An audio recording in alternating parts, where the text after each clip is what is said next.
It's 8 o'clock. Welcome to Tribe TV. So good to have you with us tonight. If you're watching on Facebook, please start a watch party. If you're on YouTube, please share the link. Let's draw people into this stuff. We're dealing this week with the whole subject of certain leadership for uncertain times. I suppose that I could have said stable leadership in unstable times, right? It's a really unusual time. And so as the Tribe, which is an online learning community, we have a vault, a Tribe zone of 500 modules of teaching for our leaders. And we're sharing just 5 of those with you throughout this week. And some of it is kind of specific to this season and how to lead through this pandemic and lockdown and come out of it into something that's healthy and strong. But also we're just dealing with leadership in general, chapters from my book like The Leadership Quest. And I just want to open up good leadership thinking for you and help you to grow in that. What we're going to do tonight is we're going to look at the subject of how to create culture the Jesus way. I believe in the Great Commission there are secrets to strong culture that Jesus has given us. It's not just a commission of a few things to go and do. It's a whole culture of who we are to be and how we are to lead. He's describing what his church should look at. So we're going to look a little bit at that, how Jesus wants us to build culture, because when we build his way, we get his results, we get his culture, right? And if you want to stick around, at the end of that, I will share with you how you can join the leadership tribe as a group of 10 leaders, which is a really inexpensive way to do it. And you can get all of your leaders into this development, growing together with a family of people, growing in God around the world. It's such an exciting ministry. And it's just now is the time for this. A year ago, God said you were going to train people in their homes. And I'm like, really, am I? And well, we kind of built this little studio and got on with it, even though the timing for us financially seemed a little bit out, but we got on with it. And boy, during lockdown, the Global Leadership Tribe has really prospered around the world. And so if you want to join this family, we would love to be training, advising, and inputting you. But before I tell you about that, let's look at this chapter from the Leadership Quest on how to create culture the Jesus way.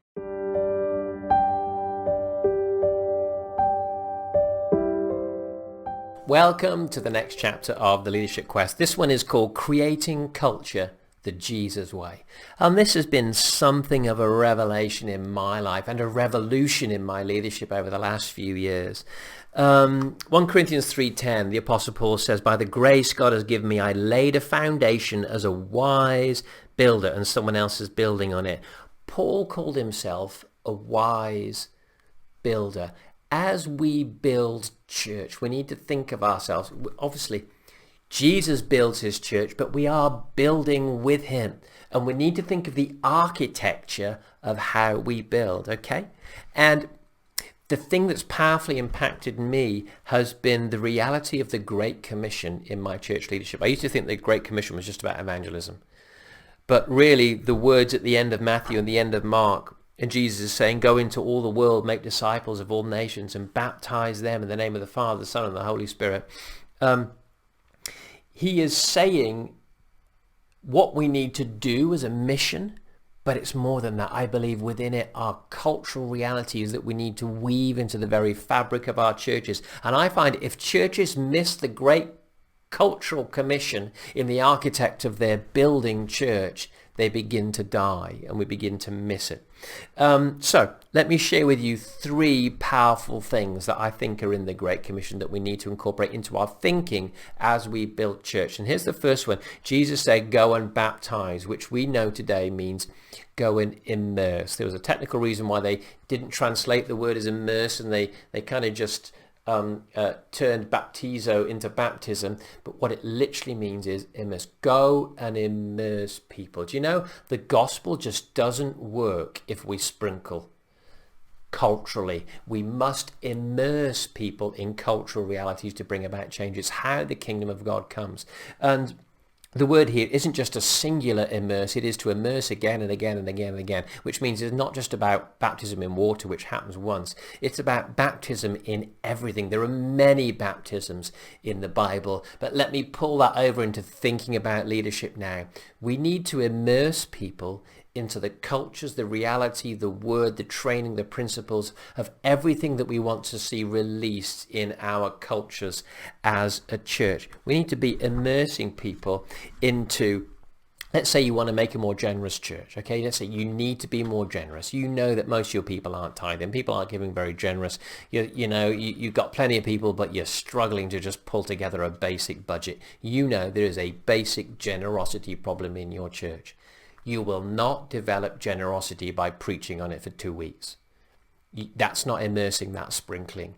You need to immerse. What would I do if I was trying to release a cultural reality like generosity or servanthood or prayer or praise? I mean, there's loads, aren't there? We could go all over the place. That's one of the problems. You can't learn 52 values in a year.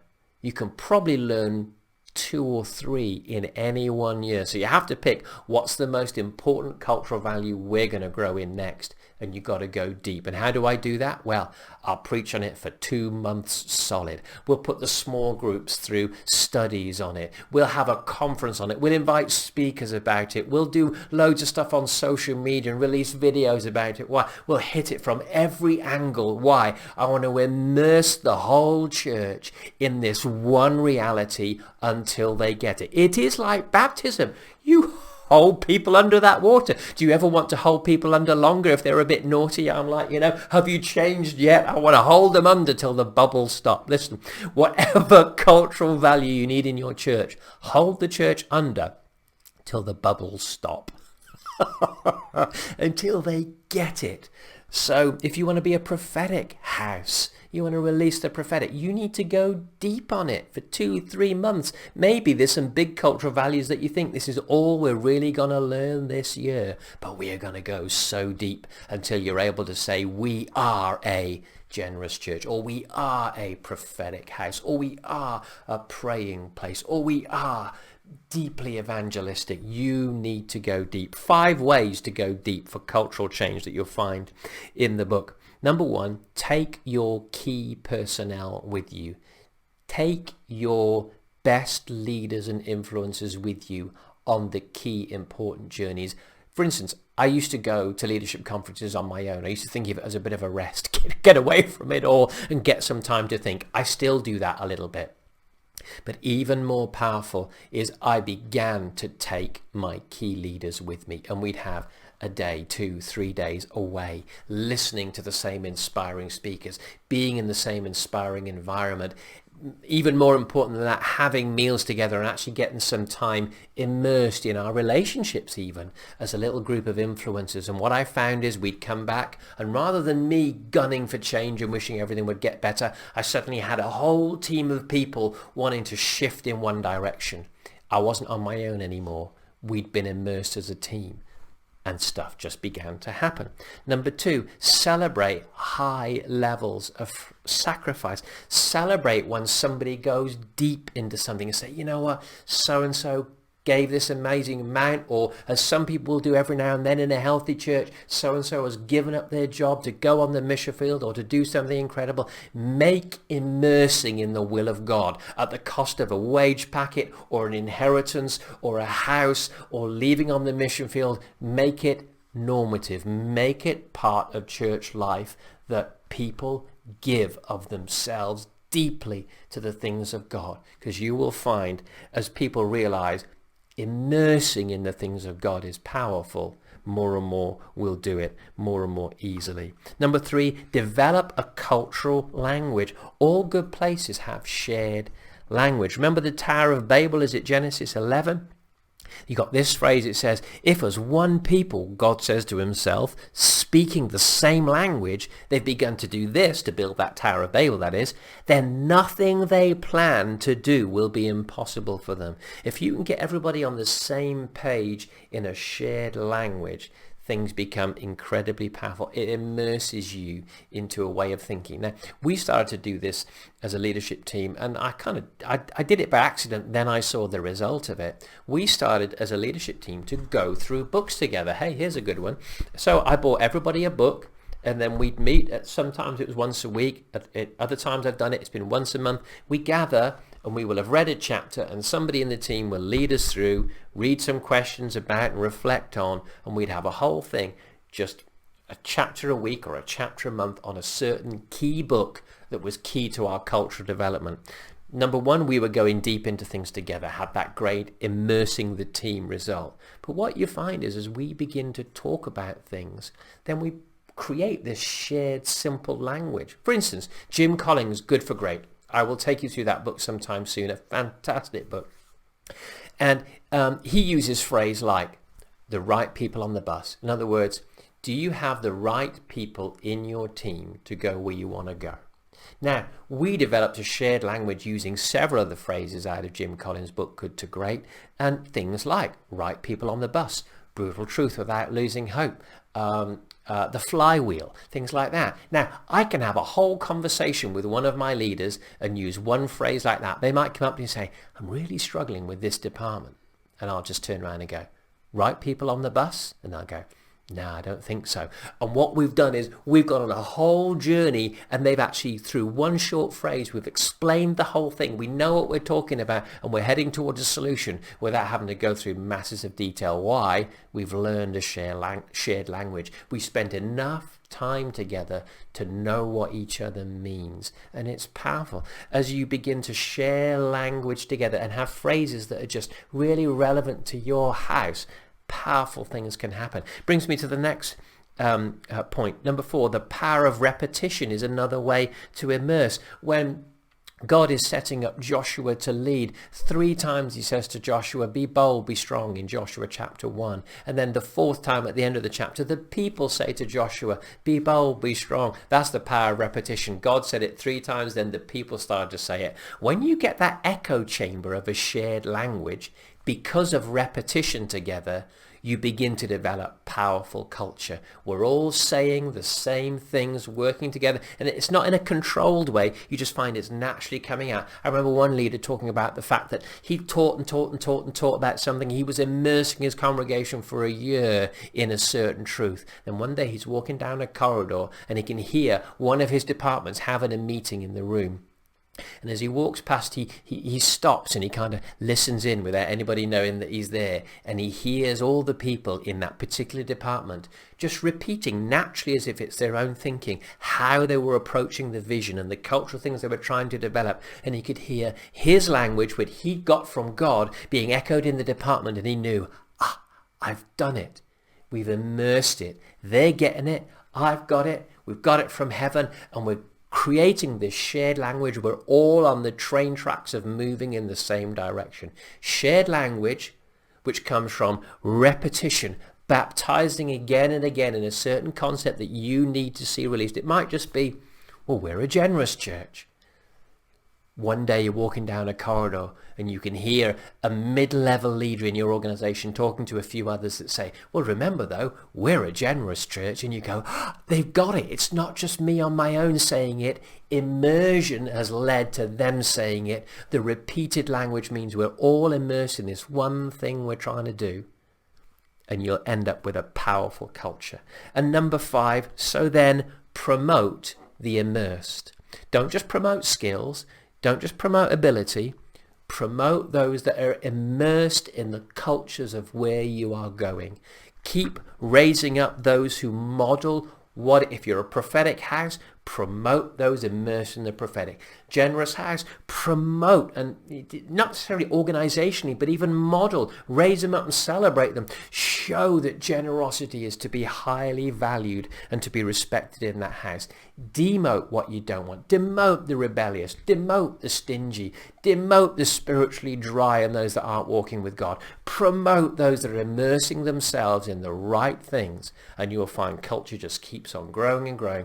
It's naturally being immersed in healthy stuff, and it's going to come out powerful. That's all number 1. Jesus said, go and baptize. It's the only way the kingdom works. You cannot dabble in the kingdom. You have to give everything. And then the kingdom works powerfully. Number 2, Jesus said, he said baptize, not sprinkle. Jesus said make disciples. He didn't say go and run church services all over the world. He said make disciples. And we've got to grasp this into our culture. that we are here not to run church services, do tasks, or run social action projects. We are here to make disciples. If you grow big people, then church will be awesome. Stop thinking it's about running a good church service and doing an evangelism project. It's about raising disciples. It's ever so subtle. What are we really here to do? Next Sunday, look out at your church, look at all those people, and then go, so my job is to make disciples of these people. I can't force them into it, but I can give them every opportunity. My job is to make them awesome in God. Not to run church services, not to run projects. I will use all of those things as part of the mechanisms of how I do it, but what I'm actually trying to do is to make them awesome in God. Okay? That's what I'm here to do.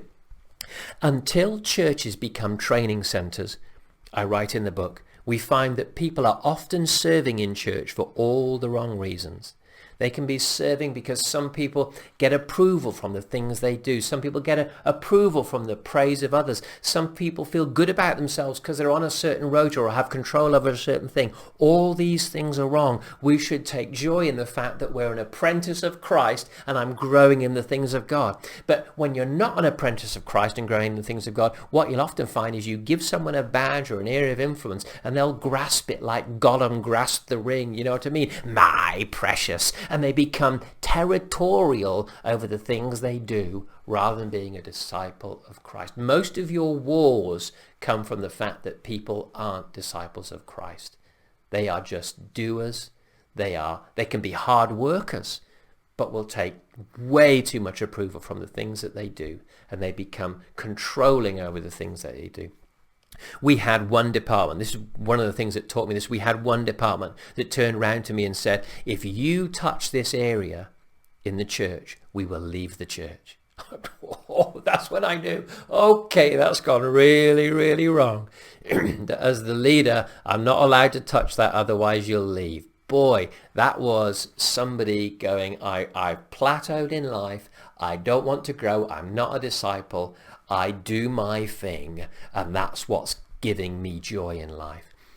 You have to move from a task-orientated culture to a discipling culture, where essentially I am discipling and trying to make people awesome in God with everything I can, every bit of project and mission and opportunity and money. I want to make people awesome, and then I will trust that off the back of that, God will build his church. That's the kind of church that Jesus is after. And you know what? You'll find that some people don't want to be discipled. Proverbs 9 verse 8 says, do not rebuke mockers or they will hate you. Rebuke the wise and they will love you. Do you know how to find out whether someone's a disciple or not? Just ask them to adjust something. Give them a discipleship moment and see how they respond. Disciples will go, oh, well, okay, yeah, I'll give that a go. Disciples will go, oh, well, thank you for that. Okay, is there some way that I could improve? Give me a book to read, give me a course to go, and absolutely fantastic. A mocker or a doer will fight you. It'll be a thing of conflict. Disciples, it'll be a thing of growth. So, that's the second one. Jesus said, make disciples, not run church services. Then the last one is Jesus said, go. We think he said, gather. A lot of churches build around the primary objective of gather, when our boss, our captain, our Lord gave us this culture of value. Now we know we should gather, but Jesus said, so it's got to be primary, Jesus said go. In fact, we only gather so we can go again, is my opinion.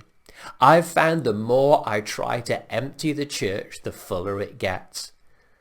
You catch that? The more I try to empty it and send them all out on mission, local and global, come on, go, let's go change the world, the fuller the church gets, because people just love that sense of opportunity and discipleship and mission. And so I'm trying to empty the place, and it just keeps growing, because that's what happens when we do things Jesus' way, right?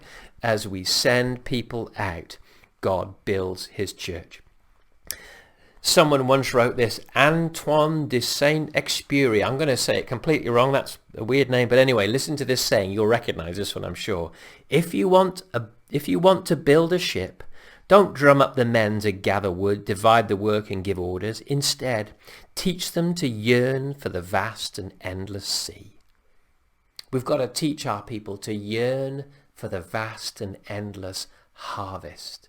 And what we'll find is God will build his church as we go, strangely. I know it's counterintuitive, but the more that we give ourselves to going, the more God will build his kind of church. The more we'll have, the less we'll have bad Mondays when the numbers are low on a Sunday, and the more we'll realize, who cares? We want to be out doing the stuff that God gave us to do.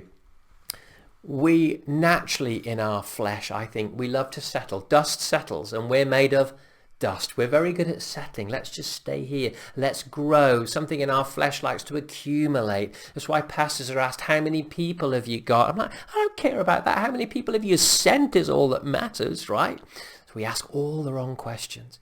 Jesus said this is all about us going into all the world, making disciples, immersing them in the things of God, and we will find an incredible church will be built off the back of that. But it'll be his church, not ours, not something that we can take pride in ourselves, but something that we just give to him and say, well, God, I did my best with the maker's instructions. He said go, he didn't say gather. So church should not feel like a club. It should feel like a mission and an adventure. He said train, disciple, not do projects. So it should feel like a training center. He said baptize, immerse, not sprinkle. So there should be a high cost, a high immersing into the things of God. Yes, every church must have a shallow end where people can dabble their toes in and wonder about God and church. But you must have a deep end where we're going deep into various cultural things with God. It's the only way to grow the real thing. So immerse people. So train people just to be the best they can be. Not train people to do a project for me. I'm just training you to live an awesome life. And lastly, go, go, go, go, go. Make sure your gathering is all about mobilizing troops to go, and we'll have a healthy church. That is culture the Jesus way.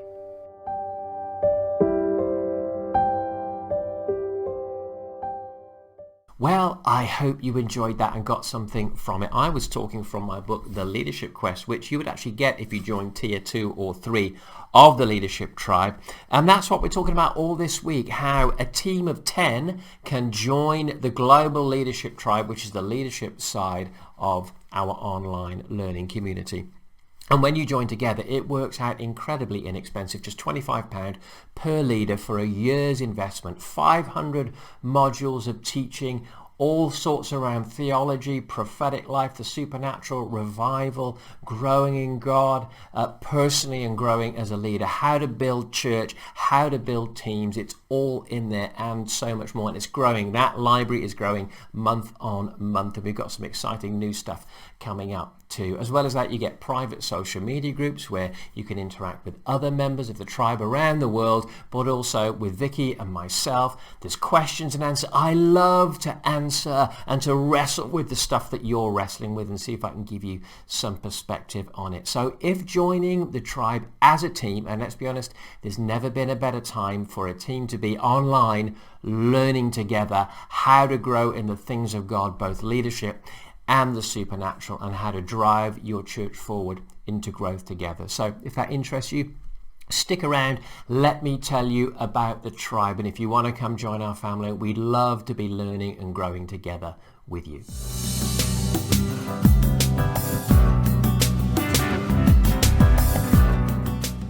What is the tribe, I hear you ask? Well, it's a global online learning community. There are loads of us around the world interacting, growing, stretching in the things of God together and having fun as we learn. There's 3 tiers in the tribe. Tier 1 is basic access to our tribe zone.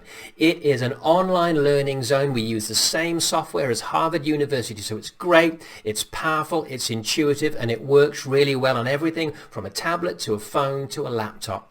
And you can grow with us in the things of God over everything from leadership to church growth to faith, things of the Spirit, prophetic, the miraculous.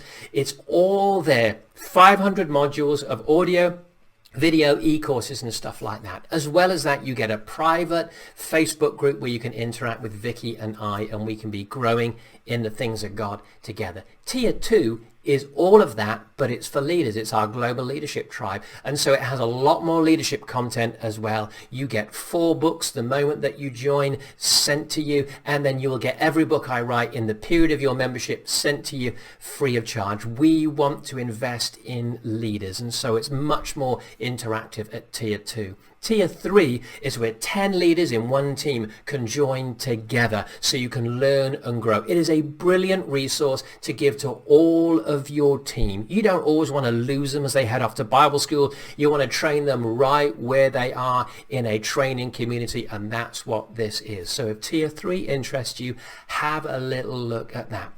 Let me show you some testimonials of what people are saying about their life and learning with the tribe. Hey there, it's Roma Waterman here from Melbourne, Australia. I just want to say I'm amazed at the amount of resources that are in Tribe and the fresh content that's constantly being added. I say this with complete truthfulness. I think Pastor Jarrod Cooper is one of the best teachers in leadership and the prophetic and creativity that I have heard in the world. So I highly recommend it. I highly recommend that you sign up and be part of such an amazing community. Hi, my name's Dave Mallender. I'm the pastor of Grace Church Bridlington, and we connected with the tribe because we knew a lot of the people, and the voices that we heard were encouraging and inspiring. A lot of prophetic voices that helped us and guided us. It helped us to feel like we were part of the global picture and not just our little part of the jigsaw.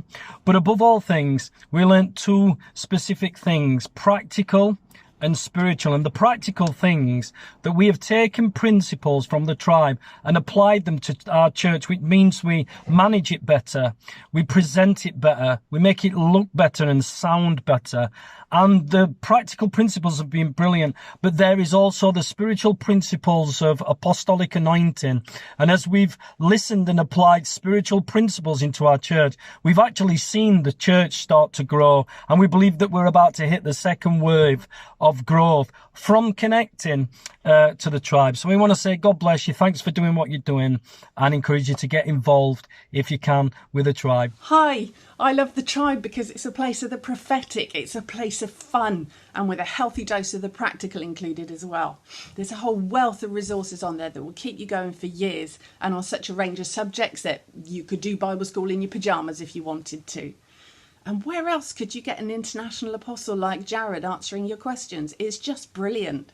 So if you ever feel a bit like Elijah and thinking, oh, poor old me, I'm the only one left who's been zealous for God, then you can just log into the tribe community and discover, no, actually, God's reserved a whole remnant of people who are there, ready and waiting to encourage each other on and do great things for God's kingdom. So if that sounds like your cup of tea, come over and join us. It would be lovely to meet you. Isn't that incredible? Head to jarrodcooper.net and come on, join this family of people growing in the things of God, growing in the Word, growing in the Spirit, and enjoying this journey of walking in God together. You don't have to be alone. You don't have to make it up as you go along. Come and join the tribe, and let's enjoy life together.